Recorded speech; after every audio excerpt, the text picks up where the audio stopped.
Students, और आज जैसे कि मैंने आपको बताया हुआ है कि थोड़ा अलंकारों को लेकर, जैसे बार बार आपकी रिक्वेस्ट आ रही है कि अलंकार आपको सही से समझ नहीं आ रहे हैं, तो आज हम इसको लेकर थोड़ा देखते हैं कि इसमें क्या है, कैसे आप इसको पहचानोगे, कैसे आपको पता चलेगा कि इसके अंदर कौन सा अलंकार है।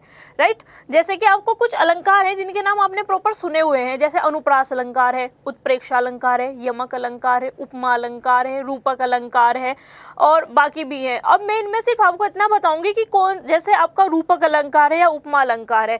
जब मैंने एक बार आपको पहले समझाया था उसमें कुछ क्वेश्चंस निकल के आए थे, जैसे कि अगर मैं बात उपमा की करती हूँ कि उपमा अलंकार क्या होता है, कैसे होता है, कैसे आप उसको पहचानते हैं, फिर रूपक में उपमा में क्या अंतर होता है, इसको आप कैसे क्लियर कर सकते हो। तो इन चीज़ों को लेकर जैसे उसमें आपका सबसे पहला क्वेश्चन उसमें आया था, जब हम उपमा की बात करते हैं, उपमा अलंकार क्या होता है, जहाँ पर उपमे की उपमान में संभावना की जाए, मतलब कि तुलना की जाए, जहाँ पर उपमे की उपमान से तुलना की जाए वहाँ पर हमारा उपमा अलंकार होता है। और जहाँ पर इनकी भेद रहित तुलना की जाए, मतलब कि इनमें के अंदर इनके बीच में कोई भेद नहीं है, वहाँ पर हमारा रूपक अलंकार होता है। तो ये हमारा उपमा अलंकार और रूपक अलंकार का अंतर होता है।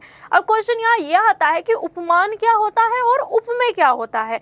ठीक है, उपमान क्या होता है और उपमेय क्या होता है, मैं यही देखना होगा कि उपमान और उपमेय में क्या अंतर होता है और ये क्या होते हैं। एक आपके पास शब्द आता है उपमान और एक आपके पास शब्द आता है उपमेय। उपमेय, अब ये है क्या, अब क्वेश्चन आपका आता है कि ये है क्या। उपमान क्या होता है, देखो उपमा की जो परिभाषा है आपकी वो ये है, उपमा की जो परिभाषा है वो है कि जहाँ पर उपमेय की उपमान से तुलना की जाए, राइट, वहाँ क्या होगा, आपका उपमा अलंकार होगा। और रूपक क्या होता है, रूपक की अगर हम परिभाषा देखते हैं वो भी सेम कुछ ऐसे ही आपको लगेगी, लेकिन क्या होगा, जहाँ पर उपमेय की उपमान से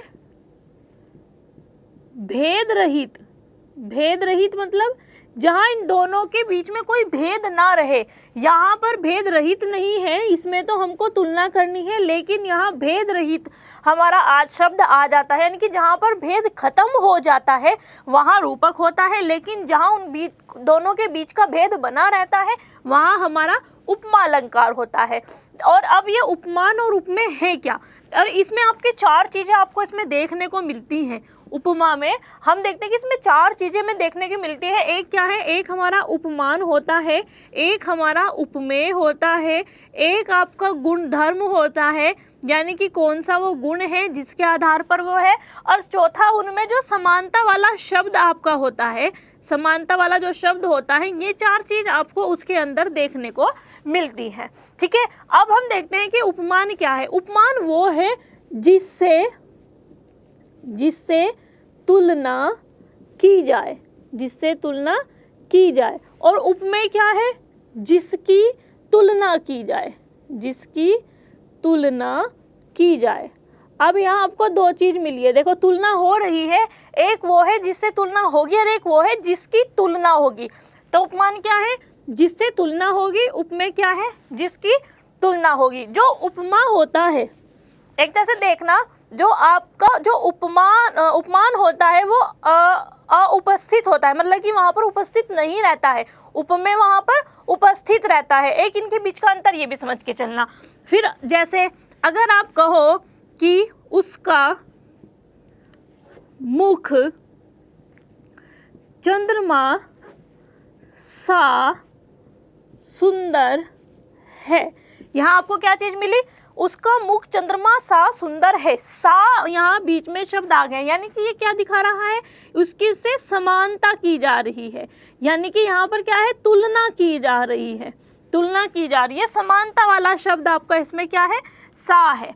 ठीक है, चंद्रमा क्या है, जिससे तुलना की जाए, किससे तुलना की गई, उसके मुख की तुलना किससे, चंद्रमा से की गई, तो यहाँ चंद्रमा क्या हो गया, आपका उपमान हो गया है, मुख क्या है, उपमेय हो गया है, क्योंकि मुख की तुलना की गई है।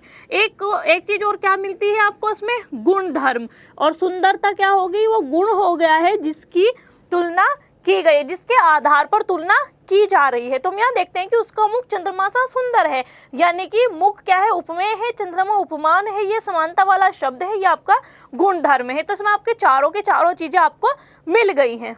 ठीक है, जो आपका जैसे समानता वाले शब्द होते हैं, इनको जब अगर हम इसी की भाषा में देखते हैं तो इसको हम वाचक शब्द बोलते हैं। क्या बोलते हैं? वाचक शब्द जो होता है हम क्यों वाचक बोलते हैं। वाचक शब्द यानी कि सा, सम, समान, जहाँ ये वाले शब्द आते हैं वो हमारे वाचक में आते हैं। गुण, जब जिस गुण की हम तुलना करते हैं, मतलब कि जो गुण होता है जिसको लेकर हम किसी की तुलना करते हैं, ये चंद्रमा है जिससे हम तुलना करते हैं, यानी कि उपमान है, और ये हमारा उपमेय है। ये इन दोनों के बीच का अंतर होता है। अब बात आती है रूपक अलंकार की। फिर रूपक में क्या होगा, देखो ये वाले मेरे पास कुछ आपकी मेल्स आई हुई हैं, उनमें कुछ शब्द उन्होंने डाले हुए हैं कि ये क्या है, कैसे इसमें आपको पता चलेगा कि इसमें कौन सा आपका अलंकार होगा। तो जब हम रूपक की बात करते हैं, यहाँ हम बात करते हैं रूपक अलंकार की। रूपक में क्या होगा, जैसे ये सा शब्द है जो समानता दिखा रहा है, ये यहाँ पर खत्म हो जाएगा और इसको डायरेक्ट वही मान लिया जाएगा, इसको मान लिया जाएगा चंद्रमुख, यानी कि उसको क्या है, मुंह को क्या चांद ही मान लिया गया है, उसको उसके जैसा नहीं माना है, उसको डायरेक्ट वही हमने मान लिया है। ऐसे ही आपका चरण कमल, चरण कमल, अगर यहाँ कहें कि कमल से सुंदर या कोमल, कमल से कोमल चरण, तब यहाँ आपको क्या, कौन सा गुण, कौन सा अलंकार मिलता है, यहाँ हमें अलंकार मिल जाएगा कौन सा, उपमा। लेकिन अगर चरण कमल कहा गया है, यानी कि जो चरण है उनको कमल ही मान लिया गया है, यहाँ कौन सा हो जाएगा आपका, रूपक। तो ये इन दोनों के बीच का अंतर होता है। यहाँ गुण क्या है, उसकी कोमलता, उसका गुण हो गया है, गुण क्या हो गया है, कोमलता हो गई है। और जो कमल है ये क्या है, उपमान हो गया है, और जो चरण है ये क्या है, उपमेय हो गए, यानी कि चरणों की तुलना की गई है किससे, कमल से। तो ये उपमान और उपमेय, रूपक और आपके उपमा का अंतर होता है। तो आप इनको ध्यान रखना कि उपमान और रूपक के बीच में क्या अंतर रहता है। अब हम इसके अलग एक चीज और आप कभी कभी पूछ ली जाती है, इसमें आपका जैसे चरण कमल शब्द है, चरण कमल आपका शब्द है, या आपका मृग नयन शब्द है, मृग नयन शब्द है, मृग नयन में भी आपका कौन सा अलंकार हो जाएगा, रूपक अलंकार हो जाएगा, क्योंकि इन दोनों के बीच का भेद खत्म हो गया है। लेकिन यहाँ एक क्वेश्चन आपसे और भी आ जाता है, जैसे चरण कमल हो गया, मृग नयन हो गया, चंद्रमुख हो गया, इनमें एक चीज और भी पूछ ली जाती है कभी कभी। क्या पूछा जाता है, आप सभी को पता है,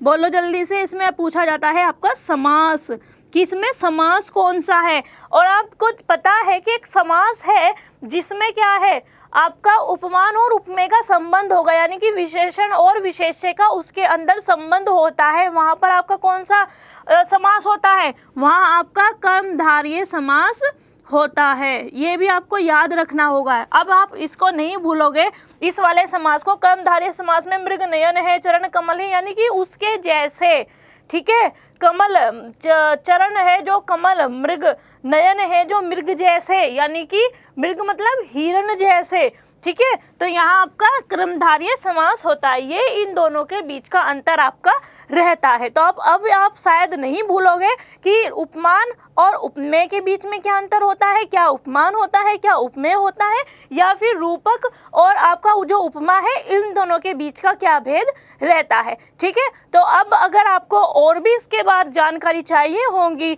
अलंकारों को लेकर, तो उसके लिए आपको एक तो चैनल को सब्सक्राइब करना होगा, लाइक करना होगा, और आपको इसको शेयर भी करना होगा, ठीक है।